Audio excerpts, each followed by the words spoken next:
Sí, lo sé. Suena horrible. No me lo tienes que decir tú, ya me lo he repetido suficiente. Pero eso fue lo que hice. El mismo día que Pablo, mi marido, despedía a su padre en el cementerio municipal de Valencia, yo estaba en un hotel a 18 kilómetros, desnuda, temblando por dentro, y sin saber si lo que estaba haciendo era el principio de mi vida o el final de ella. El entierro era a las 10:30. Yo estuve allí, con mi vestido negro hasta las rodillas, gafas de sol y pañuelos de papel. Abracé a su madre, besé a sus tíos, y cogí a mi hija Martina de la mano como si fuera un escudo. Pablo lloraba en silencio, con esa dignidad que tiene hasta cuando se rompe. No me miró ni una sola vez en toda la ceremonia. A las 12:12, según el reloj del coche, le mandé un mensaje a mi hermana: me he ido a casa, me duele la cabeza. Dile a Pablo que le llamo luego. Mentira, por supuesto. No me dolía nada. Oh sí, me dolía algo, pero no la cabeza. Me dolía la idea de seguir fingiendo que todo estaba bien cuando llevaba años apagándome por dentro. Encendí el GPS y conduje hacia el sur, al hotel donde me esperaba Raúl. No me preguntes cómo se me ocurrió hacerlo ese día. Quizá porque necesitaba huir de todo. De la muerte, del dolor, del matrimonio, de mí misma. O tal vez porque quería castigar a Pablo por algo que él ni siquiera sabía que había hecho. Raúl sabía que estaba casada. Nunca le mentí.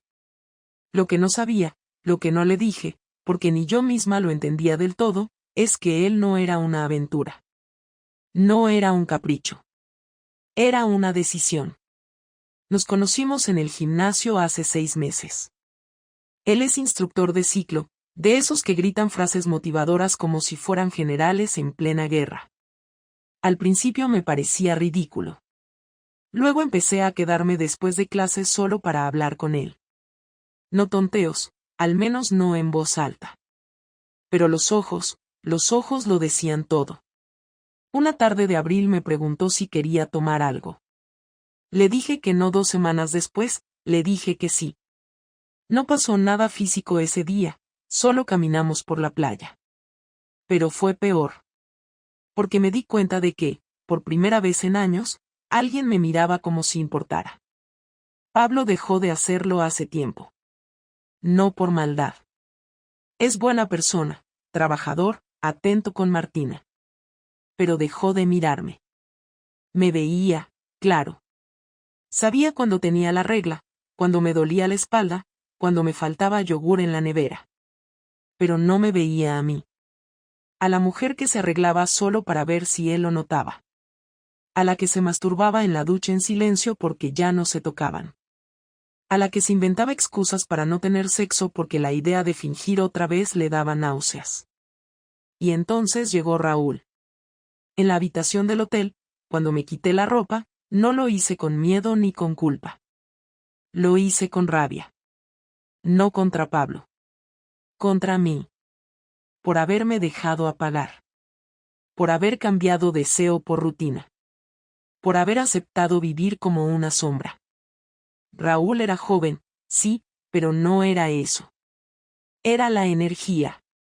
La manera en que me agarraba como si no pudiera creer tenerme entre sus manos. El sudor, las manos desesperadas, las miradas fijas. No fue bonito, no fue romántico. Fue visceral, torpe, torbellino. Como si todo lo que me había callado durante años saliera a gritos por mi piel. Después del sexo, me metí en el baño. Me miré al espejo. Me vi el maquillaje corrido, el pelo enredado, la marca roja de su barba en mi cuello. Y pensé, ahora ya está. Ahora ya no hay vuelta atrás. Apagué el móvil durante 3 horas.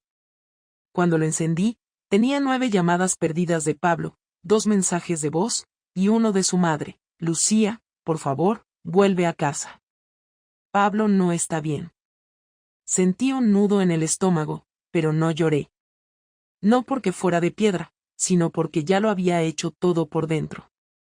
Mi culpa ya estaba gastada. En su lugar había algo nuevo. No sé si era tristeza, alivio o una mezcla asquerosa de ambas cosas. Me vestí y salí de la habitación sin despedirme de Raúl. Él me miró desde la cama, medio dormido, y dijo, ¿todo bien? Le dije que sí. No le debía más. Volví a casa a las 20:47. Pablo estaba en el sofá, con la camisa negra todavía puesta y los ojos rojos como brasas. Martina estaba dormida en su cuarto. No dijo nada cuando me vio. Ni una palabra. Solo me miró, largo, como si intentara recordar quién era yo. Me senté a su lado sin tocarle. Estuvimos así 15 minutos. Sin hablar. Sin respirar. Entonces dijo, ¿dónde estabas? Y ahí me rompí. Pero no en lágrimas. Me rompí en sinceridad. No respondí. Solo dije, lo siento. Cuando todo salió a la luz, no fue por una foto, ni por un mensaje, ni porque alguien me delatara. Fue por mi propio cuerpo. A veces el cuerpo te traiciona antes que las palabras. Pablo empezó a darse cuenta de que algo no encajaba en los días posteriores al entierro. Yo lo noté en su forma de mirarme, en su silencio, en cómo empezó a observarme como si de repente estuviera viendo una película que no recordaba haber protagonizado. No preguntó nada los primeros días, pero su calma era diferente, una calma que no buscaba paz, sino respuestas. Yo lo sentía en cada movimiento, en cómo se quedaba despierto cuando yo fingía dormir, en cómo me seguía con los ojos cuando salía de casa a ver a mi hermana. La primera conversación fue una trampa tan sutil que no la vi venir. Estábamos cenando, los tres, con Martina hablando sin parar sobre un dibujo que había hecho en clase. Pablo apenas comía, y yo intentaba mantener el gesto de normalidad, sonriendo en momentos que no entendía, diciendo que bonito, cariño con una voz que me sonaba a otra persona. Cuando Martina terminó, Pablo se levantó de la mesa, lavó los platos sin decir nada, y luego volvió a sentarse. Me miró durante un largo minuto, hasta que dijo: ¿Te pasa algo conmigo? Lo dijo sin rabia, sin elevar la voz, sin dramatismo. Solo una pregunta directa, como quien busca una avería en algo que funcionaba hasta hace poco. No, respondí, demasiado rápido. Mientes, dijo, y fue la primera vez que lo noté realmente enfadado. No gritó, pero su tono me golpeó más fuerte que si lo hubiera hecho. Intenté seguir el guión clásico de una esposa que necesita espacio. Dije que estaba cansada, que los últimos meses habían sido duros, que necesitaba tiempo para mí. Todo cierto, pero incompleto. Él no respondió. Se levantó, fue al salón, encendió el televisor y puso el volumen bajo. Yo lo observaba desde la puerta, sabiendo que el silencio ya no nos protegía. Esa noche no durmió conmigo. Se quedó en el sofá. No porque hubiéramos discutido, sino porque había algo roto que ya no podía sostenerse con excusas. Al día siguiente me levanté temprano, llevé a Martina al colegio y me quedé en el coche frente al gimnasio. No bajé. Apagué el motor y me quedé mirando la puerta por la que solía entrar para ver a Raúl. Lo odié por existir y me odié a mí por haberlo necesitado. Cuando volví a casa, Pablo estaba sentado en la mesa del comedor, con el portátil abierto y la mirada perdida. Tenía delante una taza de café fría. Tenemos que hablar, dijo sin mirarme. Me senté frente a él, esperando que me preguntara directamente, pero no lo hizo. He estado pensando, empezó. Desde hace unas semanas te noto, no sé, diferente. Te vas más, hablas menos. A veces pareces molesta conmigo sin razón. Pensé que era el trabajo, o el cansancio, o lo de mi padre, pero no lo sé. Quiero saber qué pasa. Podría haber mentido otra vez. Podría haber dicho que estaba estresada o que me sentía vacía.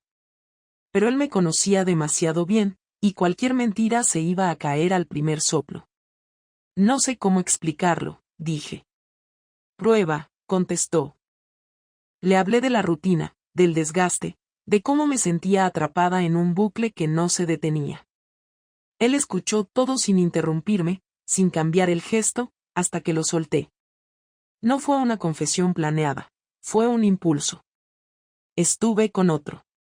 El silencio que siguió fue tan largo que pensé que no me había escuchado. Pero luego respiró hondo, se levantó y se apoyó en el respaldo de la silla, como si necesitara sostenerse para no derrumbarse. ¿Cuándo? Preguntó. El día del entierro, respondí. Ni un movimiento, ni un grito, ni un golpe. Solo una quietud que daba miedo. ¿Por qué ese día? Dijo después de unos segundos. No lo sé, mentí otra vez. Sí lo sabía, pero no podía ponerlo en palabras sin parecer cruel. Ese día todo era dolor y yo quise escapar de él.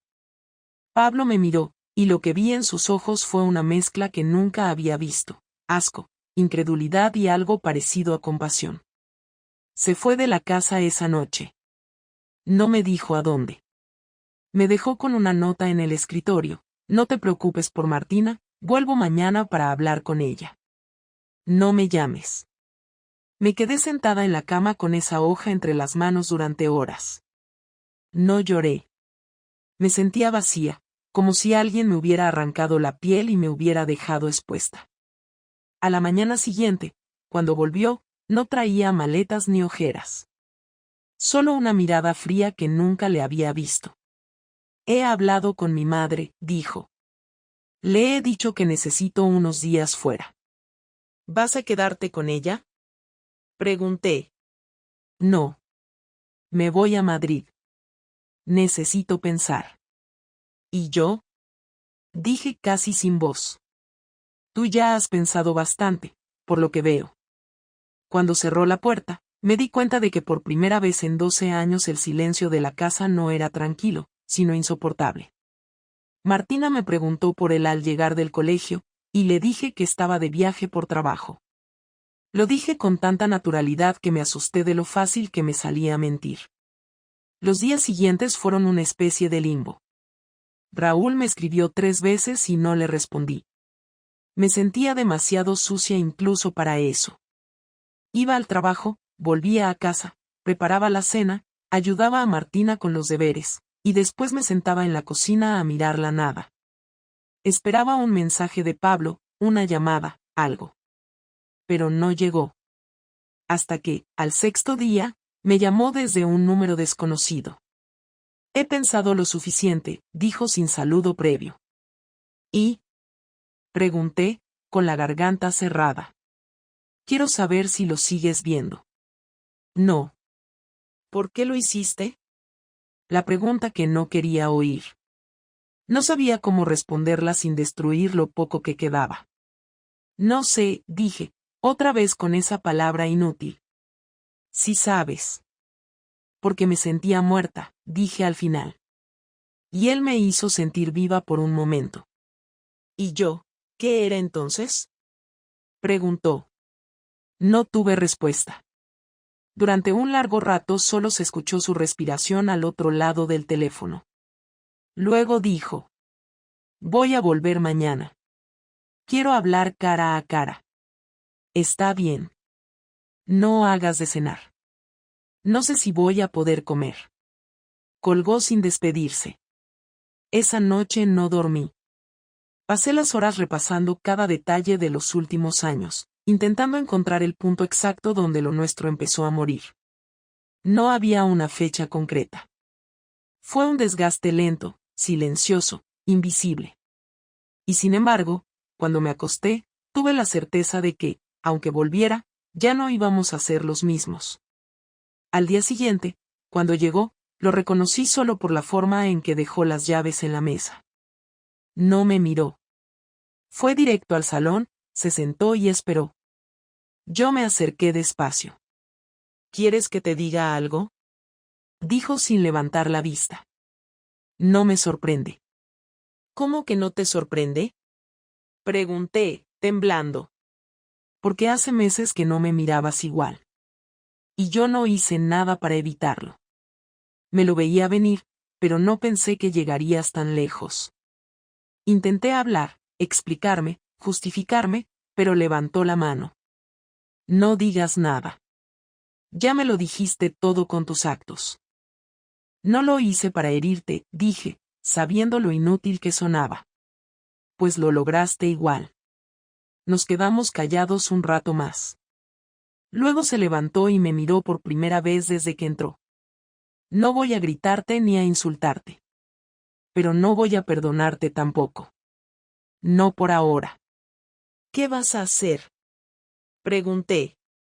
Primero, dejar de ser el idiota que no vio venir esto. Después, ya veré. Y se fue a la habitación sin cerrar la puerta. Yo me quedé en el pasillo, con la sensación de que el suelo acababa de desaparecer bajo mis pies, y que todo lo que quedaba por venir iba a ser mucho peor de lo que había imaginado. No fue una discusión como las de las películas, no hubo platos volando, ni gritos desgarradores, ni lágrimas dramáticas corriendo por las mejillas. Fue peor. Fue una conversación cruda, seca, directa, con dos personas que ya no sabían muy bien si eran pareja, enemigos, o simplemente dos desconocidos obligados a compartir un techo. Pablo salió de la habitación pasadas las 10 de la mañana, recién duchado, con la cara hinchada de no haber dormido, y con una expresión que no le había visto nunca, como si estuviera apagando algo dentro de sí para poder sobrevivir al resto del día. Yo había preparado café, porque necesitaba tener algo en las manos mientras él me desmenuzaba. Se sentó frente a mí, sin tocar la taza, y me miró como si esperara una confesión más, como si lo que ya sabía no fuera suficiente para entender el desastre completo. Dime todo, dijo sin rodeos, como si estuviéramos firmando un contrato. Yo parpadeé, pero no dije nada. Todo, repitió. No me hagas ir preguntando por partes. Quiero saber cuánto tiempo llevaba pasando, cuántas veces, si lo llevaste a mi casa, si tu hija lo ha visto, si tus amigas lo saben, si tu hermana lo sabía, si dormías conmigo después de estar con él. No quiero detalles por el morbo, los quiero para saber si puedo quedarme aquí sin vomitar. Yo respiré hondo, cerré los ojos unos segundos, y empecé. Le conté lo esencial, lo que podía poner en palabras sin derrumbarme del todo. Le dije que no había sido algo planificado, que empezó como una conversación, una distracción, que el primer encuentro había sido el día del entierro, que no lo había traído a casa, que nadie en mi familia lo sabía.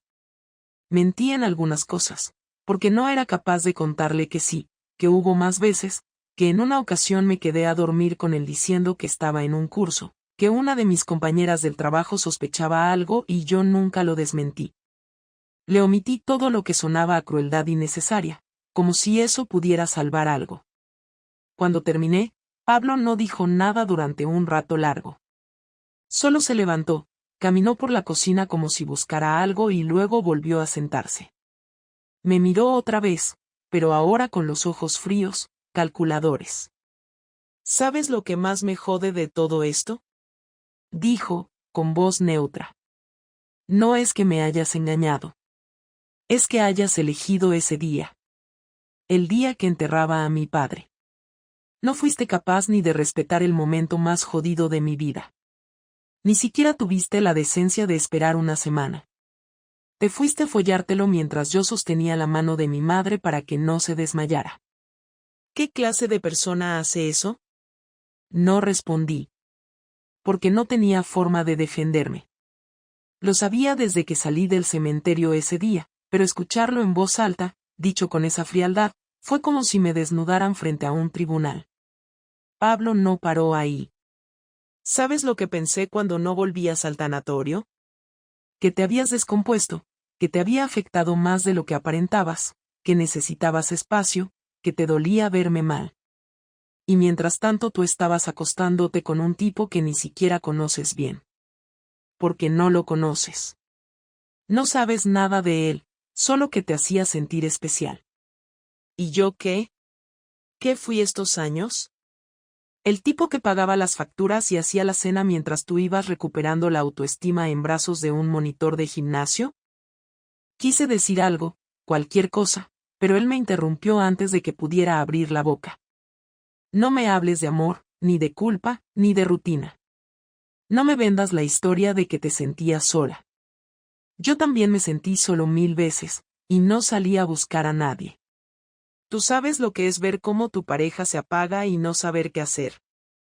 Ver cómo alguien deja de tocarte, de mirarte, de desearte, y tú te preguntas si es culpa tuya, si estás haciendo algo mal, si es tu olor, tu forma de vestir, tu manera de hablar. Yo lo noté, Lucía. Pero nunca pensé que eras capaz de esto. Se levantó otra vez, se apoyó contra la encimera, y se quedó allí, con los brazos cruzados. Luego bajó la cabeza, como si le costara decir lo siguiente. Te grabé una vez. Hace unas semanas. Llegaste tarde, dijiste que habías estado con tu hermana, pero olías diferente. Pusiste el bolso en el sofá y fuiste directa a ducharte. Mientras lo hacías, revisé tu bolso. Lo sé, no está bien. Pero encontré una nota, con una dirección. La busqué. Era un hotel. Ese hotel. Me quedé congelada. Nunca supe que había guardado esa nota. Pensé que la había tirado. Nunca imaginé que Pablo revisaría mis cosas. Me miró de nuevo. No dije nada ese día porque quería estar seguro de que no me estaba volviendo loco. Empecé a seguirte. 2 veces te vi salir del gimnasio y no volver a casa directo. No tenía pruebas, así que me hice a un lado. Esperé. Hasta que tú misma lo dijiste. Volvió a sentarse, más calmado. Ayer fui a hablar con un abogado, dijo sin vacilar. Quiero que sepas que no voy a hacer las cosas a lo bruto. No voy a sacar a Martina de aquí, ni voy a dejarte sin nada. Pero tampoco voy a quedarme en esta casa como si nada. No soy capaz de verte todos los días y fingir que aún somos una pareja. ¿Quieres el divorcio? Pregunté sin poder ocultar el temblor en la voz. No sé todavía, respondió. Pero sí quiero que te vayas de casa unos días. Necesito espacio. Y no quiero que veas a Martina hasta que hablemos bien con ella. No voy a dejar que esto la destroce. Ella no tiene culpa de nada. Asentí, sin discutir. Sabía que tenía razón. No era el momento de pelear por derechos ni por orgullo. Me pidió que me fuera esa misma noche. Me fui con una maleta y sin mirar atrás. Dormí en casa de mi hermana, que no me preguntó nada, solo me dio una toalla y una cama. Yo no hablé en toda la noche. No dormí tampoco. A la mañana siguiente, recibí un mensaje de Pablo: he hablado con la psicóloga del colegio. Va a ayudarnos con Martina. No quiero que hables con ella aún. Cuando sea el momento, te avisaré. Le respondí que estaba de acuerdo. Y volví a quedarme sola, en silencio, sin saber si todo lo que había roto podía alguna vez repararse, o si este era el principio del castigo que, en el fondo, sabía que merecía. Durante los primeros días fuera de casa todo fue confuso, como si me hubieran arrancado una parte de la vida y me obligaran a seguir moviéndome igual. Dormía en el sofá de mi hermana, me levantaba antes que ella para no cruzarnos demasiado, y pasaba el día intentando no pensar. No había contacto con Pablo ni con Martina. El silencio era una condena. No sabía qué estaba haciendo él, si seguía trabajando, si había contado algo, si hablaba de mí con alguien. Pensé que se limitaría a desaparecer hasta que decidiera si quería divorciarse o no, pero lo que vino después fue otra cosa, algo que no me esperaba. Pablo no gritó, no me insultó, no destrozó mis cosas. Su venganza fue fría, meticulosa, y dejó claro que ya no era el hombre que yo conocía. El primer aviso llegó por una amiga del trabajo. Me llamó un jueves por la mañana con voz temblorosa. Me dijo que alguien había enviado correos a varios compañeros desde una cuenta anónima, con capturas de mensajes entre Raúl y yo. No eran fotos explícitas, pero el tono era suficiente para que cualquiera entendiera lo que había pasado. Al principio no lo creí. Pensé que era un rumor, una coincidencia, una broma de mal gusto. Pero cuando abrí mi correo del trabajo y vi las miradas de todos, supe que era verdad. Pablo lo había hecho. Había reunido las pruebas, las había enviado y se había asegurado de que mi reputación quedara destruida. Me llamaron de Recursos Humanos ese mismo día. La directora fue educada, pero su tono era el de alguien que prefería no estar allí. Me dijo que entendían que era un asunto personal, pero que la exposición pública dañaba la imagen del centro, y que por eso me daban una licencia sin goce de sueldo mientras revisaban la situación. Asentí, no discutí, no lloré. Salí del edificio con la cabeza baja, sabiendo que todo el mundo hablaba de mí. En el coche me quedé quieta durante casi una hora, con el teléfono en la mano. Tenía ganas de llamarlo, de gritarle, de preguntarle si eso le parecía justo, pero no lo hice. Esa noche recibí un mensaje de él. Ya sabes por qué lo hice. No vuelvas a contactarme. Mañana hablaré con Martina. No estarás presente. No hubo insultos ni amenazas, solo esa frialdad que dolía más que cualquier palabra. Llamé igual. No respondió. Mandé otro mensaje. Por favor, no le digas cosas horribles de mí a nuestra hija. Me contestó después de 2 horas, le diré la verdad. Nada más. Mi hermana intentó convencerme de que buscara un abogado, pero yo no tenía fuerzas para pensar en eso. Sentía que cada cosa que hacía era inútil. Esa noche soñé que estaba otra vez en casa, preparando el desayuno como si nada hubiera pasado, pero cuando me daba la vuelta, la mesa estaba vacía, la cafetera encendida, y la puerta abierta. Me desperté sudando, pero sin lágrimas. Hacía días que no podía llorar. El domingo siguiente me escribió mi madre, que vive en Cuenca. Dijo que Pablo la había llamado para contarle su versión. Según ella, había sido muy correcto, muy medido, había explicado lo sucedido sin exageraciones, con calma, y había terminado diciendo que necesitaba proteger a su hija de un entorno inestable. Mi madre, que siempre lo había adorado, me dijo que le dolía por mí, pero que entendía su reacción. Ahí supe que Pablo estaba construyendo algo más grande, algo que no se limitaba a destruir mi reputación, sino que buscaba aislarme de todo lo que me quedaba. El lunes, cuando intenté entrar en mi cuenta bancaria, el acceso estaba bloqueado. Llamé al banco y me informaron que se habían hecho cambios en la cuenta conjunta, que él había transferido su parte y había congelado los fondos hasta que se resolviera el tema legal.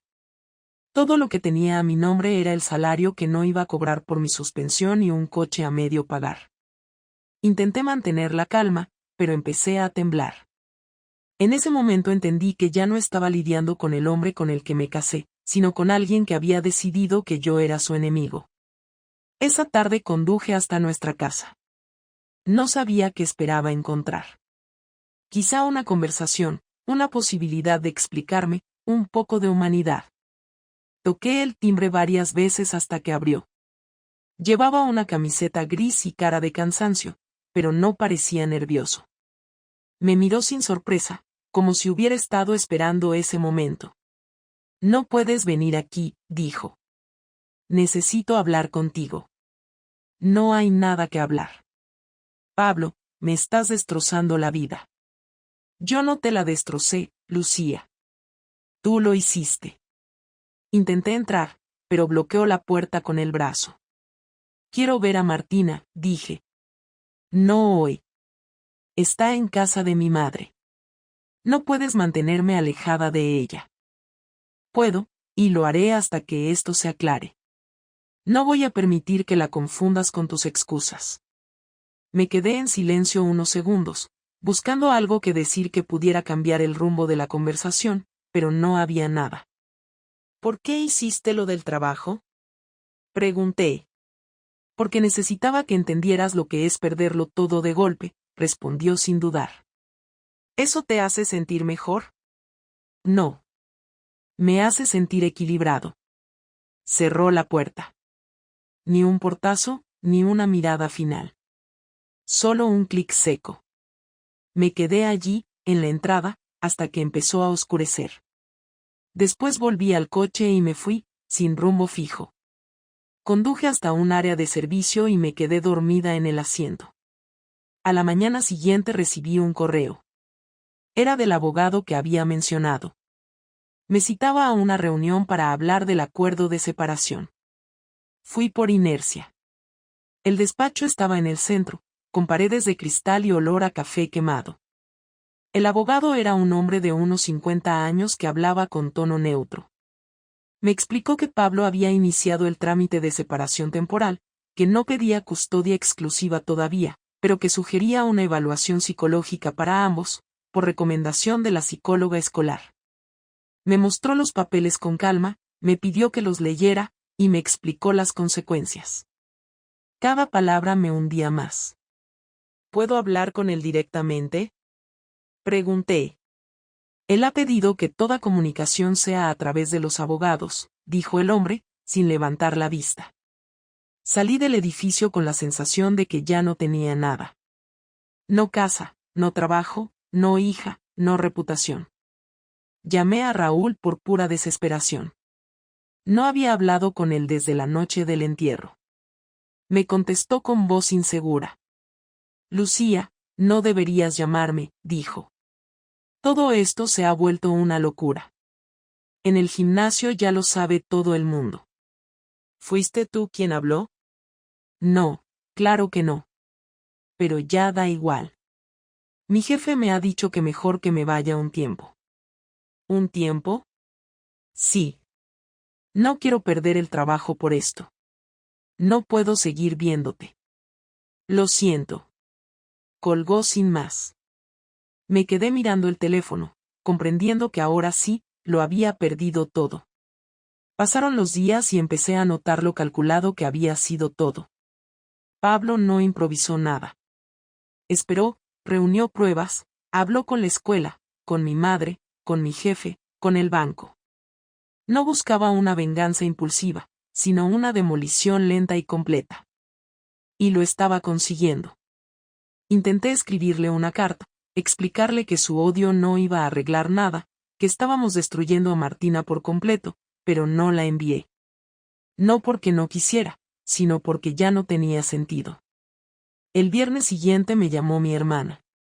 Me dijo que había recibido una carta de Pablo dirigida a mí. La abrí allí mismo. No era una amenaza ni un insulto. Era un resumen contable de los bienes comunes, con una nota escrita a mano al final: esto es lo que te corresponde. Nada más. No me busques. Guardé la carta en el bolso. No la rompí. Sabía que aquel papel marcaba el fin de algo que ya estaba muerto, pero que seguía doliendo. Esa noche decidí que si quería recuperar algo, aunque fuera un mínimo de dignidad, tendría que dejar de esperar que él se detuviera. Había destruido mi trabajo, mi entorno y mi imagen, pero aún me quedaba una sola cosa: la capacidad de enfrentarme a lo que había hecho sin esconderme. Esa idea fue lo único que me mantuvo en pie mientras planeaba el siguiente paso, el único que me quedaba por dar: mirarlo de frente y obligarlo a escuchar lo que nunca había querido entender. Después de semanas sin verlo, sin escuchar su voz más allá de lo que decía un abogado o un mensaje escueto, Pablo aceptó encontrarse conmigo. No fue un acto de reconciliación ni un intento de volver a empezar, fue un trámite necesario que los dos sabíamos que tenía que suceder. Él había puesto como condición que fuera en un lugar neutral, sin posibilidad de escenas ni de manipulaciones emocionales, así que elegimos una cafetería que quedaba entre su trabajo y la casa de su madre.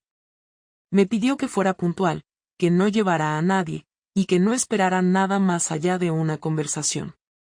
Llegué 10 minutos antes, no porque quisiera parecer ansiosa, sino porque no podía quedarme quieta en ningún otro sitio. Me senté en la mesa del fondo, pedí un café con leche que no toqué en ningún momento, y esperé con la mirada fija en la puerta. Cuando llegó, vi que había cambiado. No físicamente, pero su postura, su forma de caminar, incluso la manera en que me saludó con un simple gesto de cabeza, me confirmaban lo que ya sabía. El Pablo que había sido mi marido durante más de una década no era el mismo que se sentaba ahora frente a mí con los ojos cansados y la espalda tensa. No me preguntó cómo estaba ni hizo el intento de disimular formalidades. Fue directo. Dime lo que tengas que decir, dijo, sin rodeos. Me quedé en silencio unos segundos. No porque no supiera qué decir, sino porque era la primera vez que me dejaba hablar sin interrupciones desde que todo había estallado. Quería elegir bien las palabras, No para convencerlo de nada, sino porque esta vez necesitaba hablar para mí. Sé que no esperas disculpas, y no te voy a pedir que me perdones. Sé lo que hice, sé cómo lo hice, y sé que te fallé en todos los niveles posibles. No vengo a justificar nada. Solo quería que supieras que ya no tengo nada más que esconder. Lo que pasó con Raúl fue real, pero también fue una consecuencia de muchas cosas que no supimos hablar antes. Me equivoqué en cómo lo gestioné, y no busco compasión, solo quiero que lo sepas de mi boca. Pablo me miró un rato sin decir nada, como si evaluara si valía la pena responder. Finalmente habló, con tono neutro, como si leyera un informe. ¿Tú sabes lo que hiciste con Martina? No solo la pusiste en medio de esto, sino que la dejaste con la duda de si su madre era alguien en quien podía confiar. Me preguntó si la habías engañado a ella también, si tus salidas eran una forma de evitar pasar tiempo juntas, si algún día mentiste cuando dijiste que la ibas a buscar al colegio y apareciste tarde. Tu hija no se siente traicionada por mí, se siente traicionada por ti. Y eso no se arregla con palabras. Quiero hablar con ella, respondí.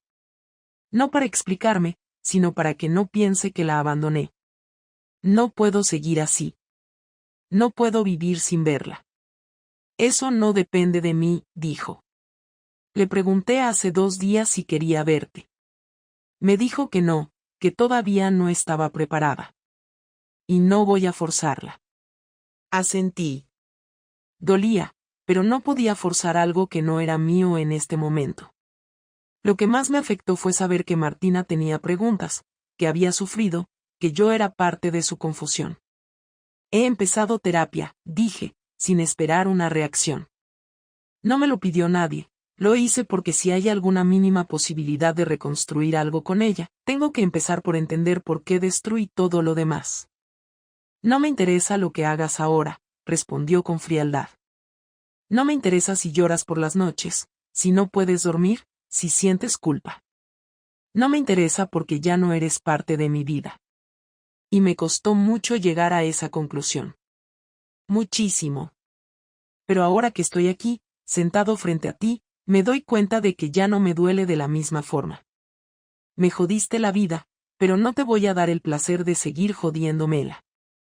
Hubo un silencio incómodo entre los dos. No por falta de cosas que decir, sino porque los dos sabíamos que cualquier palabra que saliera después de eso iba a ser insignificante. Le pregunté si había decidido algo respecto al divorcio, y me dijo que sí, que lo firmaría, que no tenía sentido alargar lo inevitable. Me aclaró que no iba a buscar la custodia exclusiva, que quería que Martina tuviera madre, pero que ella decidiría cuándo y cómo. Le agradecí, no porque sintiera que me hacía un favor, sino porque sabía que podría haber sido mucho más cruel y no lo fue. ¿Raúl? Preguntó de repente, como si solo por cerrar el tema. ¿Sigue en tu vida? No, respondí. Dejó de responder hace semanas. Perdió su trabajo por esto. Se fue de la ciudad. Bien, dijo, sin emoción. Me hubiera jodido saber que lo tuyo era solo deseo y que encima había funcionado. Prefiero pensar que fue un error total. Que ni siquiera valió la pena. No valió la pena, dije con sinceridad. No hubo nada que justificara lo que perdí. No lo hiciste por él, añadió. Lo hiciste porque necesitabas sentir algo. Y ese es tu problema, no el mío. Yo estuve ahí, siempre. Tú elegiste dejar de estarlo. No voy a cargar con eso. Terminó su café, se levantó sin apuro, dejó un billete sobre la mesa y me miró una última vez. No me busques más. Si Martina quiere verte, te avisaré. Si no, tendrás que esperar. Pero tú y yo, esto, ya está. Ya no queda nada. Se fue sin mirar atrás. Me quedé sentada, con las manos sobre la mesa, mirando el café frío. La conversación había sido dura, pero necesaria. Yo no esperaba reconciliación ni segundas oportunidades. Solo necesitaba cerrar esa puerta con algo de dignidad. Y aunque me dolía, entendía que era lo más justo que podía recibir. Ya no era parte de su vida, y tal vez eso era lo que me merecía. Ahora lo único que importaba era Martina, y recuperar aunque fuera una mínima parte de su confianza. Esa noche volví al sofá de mi hermana, pero no me sentí derrotada. Por primera vez desde que todo comenzó, sentí que había enfrentado lo que debía, que ya no tenía más excusas ni justificaciones. Solo quedaba aceptar, esperar, y seguir adelante. Han pasado 3 semanas desde aquella conversación en la cafetería. No ha vuelto a llamarme, no ha enviado ningún mensaje y no ha habido noticias sobre Martina. Cada día reviso el móvil por inercia, aunque sé que no va a haber nada. Ya no me levanto con esperanza, tampoco con desesperación. Me levanto por rutina, porque el cuerpo lo hace solo, porque hay que seguir, aunque no tenga claro hacia dónde. Estoy viviendo en casa de mi hermana aún. He empezado a buscar piso, uno pequeño, algo que me pueda permitir sin depender de nadie. El banco desbloqueó parte de los fondos, lo justo para pagar una entrada y aguantar unos meses. No tengo trabajo todavía. En el colegio ya dejaron claro que mi vuelta era inviable, y en las entrevistas a las que he ido no han dicho nada directamente, pero noto en sus caras que han escuchado rumores, que me han googleado, que ya no me ven como una opción. Sigo yendo a terapia una vez por semana. La psicóloga no juzga, no opina, solo me obliga a enfrentarme a cosas que siempre quise evitar. Me hace hablar de mis padres, de cómo era la relación con Pablo los primeros años, de lo que sentía realmente cuando empecé con Raúl. No hay revelaciones mágicas, pero sí verdades incómodas que nunca quise aceptar. He dejado de buscar a Raúl. No porque me haya resignado, sino porque me he dado cuenta de que nunca fue más que una excusa. Lo que pasó con él fue una reacción, no una elección consciente. Necesitaba romper algo porque ya no sabía cómo seguir. Él solo fue el medio, no el problema ni la solución. No lo odio, pero tampoco me interesa saber en qué parte del país está ni si rehizo su vida. Tengo bastante con intentar recomponer la mía. Martina sigue sin querer verme. Eso lo supe por un mensaje del abogado. Decía que por ahora prefería no tener contacto, que aún está en sesiones con la psicóloga del colegio, que no quiere hablar de lo ocurrido. No me lo esperaba. Pensaba que después de un mes al menos tendría curiosidad, necesidad de saber algo, pero entiendo que esté enfadada, confundida, dolida. La traición no fue solo hacia Pablo, fue hacia ella también. Le quité estabilidad, seguridad, confianza. Le rompí la imagen que tenía de su madre, y eso no se arregla con un regalo o una carta bonita. Así que he empezado a escribirle sin enviarlas. Cada noche, en una libreta vieja que encontré en el fondo de una caja, le escribo una carta. No son textos melosos ni discursos. Solo le cuento cómo me siento, qué hice ese día, qué cosas pensé al recordarla. A veces son 2 páginas, otras apenas unos párrafos. No sé si algún día se los daré. Tal vez sí, tal vez no. Pero necesito escribirle, porque si no lo hago siento que estoy renunciando del todo. Mi familia me habla con cuidado. Mis padres están decepcionados, aunque intentan no demostrarlo demasiado. Mi hermana me apoya, pero se nota que está incómoda teniéndome en casa tanto tiempo. He empezado a hacer las tareas para compensar, a cocinar, a limpiar, a quedarme fuera cuando ella quiere espacio. No me lo ha dicho, pero no hace falta que lo diga. Nadie quiere ser cómplice de lo que hice, y aunque me ayudan, sé que no me defienden. Y tampoco les culpo. He estado revisando fotos, recuerdos, vídeos antiguos que tenía guardados en una carpeta del ordenador. No por masoquismo, sino porque necesito entender en qué momento empecé a desconectarme. Hay imágenes de vacaciones donde estamos los 3 sonriendo, pero yo ya sé que estaba fingiendo. Hay videos de cumpleaños en los que Pablo me abraza con sinceridad, mientras yo apenas le devuelvo el gesto. No quiero justificarme, pero tampoco quiero olvidarlo todo como si nada. Necesito reconstruir lo que pasó, no para perdonarme, sino para no repetirlo. Hoy me llamó el abogado de nuevo. Me dijo que Pablo firmó los papeles y que estarán listos para presentarlos en 2 semanas. Me preguntó si quería añadir alguna cláusula o si había algo que quisiera negociar. Le dije que no. Que firmaré como está. Que no quiero pelear por cosas materiales. Todo lo que importa ya lo perdí. No voy a perder el tiempo discutiendo por muebles, libros o cuentas corrientes. Solo quiero cerrar este capítulo con la mayor dignidad posible. He empezado a salir a caminar todos los días, por las mañanas temprano, cuando la ciudad aún no está del todo despierta. No porque me guste, sino porque necesito mover el cuerpo, cansarlo, obligarlo a hacer algo. A veces camino hasta la playa, me siento frente al mar y pienso en cómo llegué hasta aquí. Otras veces solo camino por las calles del barrio, sin rumbo, sin pensar demasiado.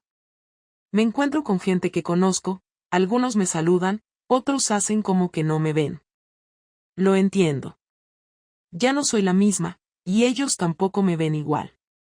He pensado en escribir todo lo que pasó, no como un acto de redención, sino como una forma de dejar constancia. No sé si alguien querría leerlo, pero siento que necesito dejarlo por escrito en algún sitio. No para limpiar mi imagen, sino para asumir lo que hice. No soy víctima, no soy mártir, no soy inocente. Fui una mujer que eligió mal, que se equivocó, que arrastró a otros en su caída. Y ahora estoy aquí, sola, sin casa, sin hija, sin marido, intentando recomponer algo que tal vez ya no tiene arreglo. No sé si Pablo volverá a tener pareja. No sé si Martina querrá vivir conmigo algún día. No sé si volveré a tener un trabajo estable o una vida parecida a la que tenía antes. Pero al menos ahora puedo mirarme al espejo sin tener que mentirme. Sé quién soy, sé lo que hice, y sé lo que me queda por enfrentar. Eso no me consuela, pero me da algo con lo que empezar. Hoy he ido a ver un piso pequeño en Patrick's. Un estudio con una habitación y un baño. Nada especial, pero suficiente para empezar de nuevo. El casero me hizo muchas preguntas. Le dije que estaba separada, que estaba en paro, pero que tenía ahorros para aguantar un tiempo. No me prometió nada, pero me dijo que me llamaría. Salí de allí sin esperanza, pero al menos con una dirección anotada en un papel. Eso ya es más de lo que tenía hace un mes. Pablo me bloqueó de todas sus redes. También ha bloqueado mi número en su móvil. La única vía que queda es el abogado. Me parece justo. Yo también habría hecho lo mismo. No le culpo por querer cortar todo contacto. Me equivoqué, y lo hice de la peor forma posible. Lo dañé justo cuando más necesitaba que lo cuidaran. Y ahora me toca cargar con eso. Si Martina algún día quiere hablar, estaré aquí. Si no, también. No voy a forzar nada. Solo espero que algún día entienda que su madre se equivocó, pero no dejó de quererla nunca. Aunque haya fallado como esposa, como ejemplo, incluso como madre en ese momento, no he dejado de pensar en ella ni un solo día. No hay redención, no hay aplausos, no hay comprensión universal. Solo hay una mujer que ahora entiende el valor de lo que perdió, que ya no busca excusas, que sabe que no va a recuperar lo que destruyó, pero que igual se levanta cada día porque no le queda otra opción. Y eso, por ahora, es suficiente.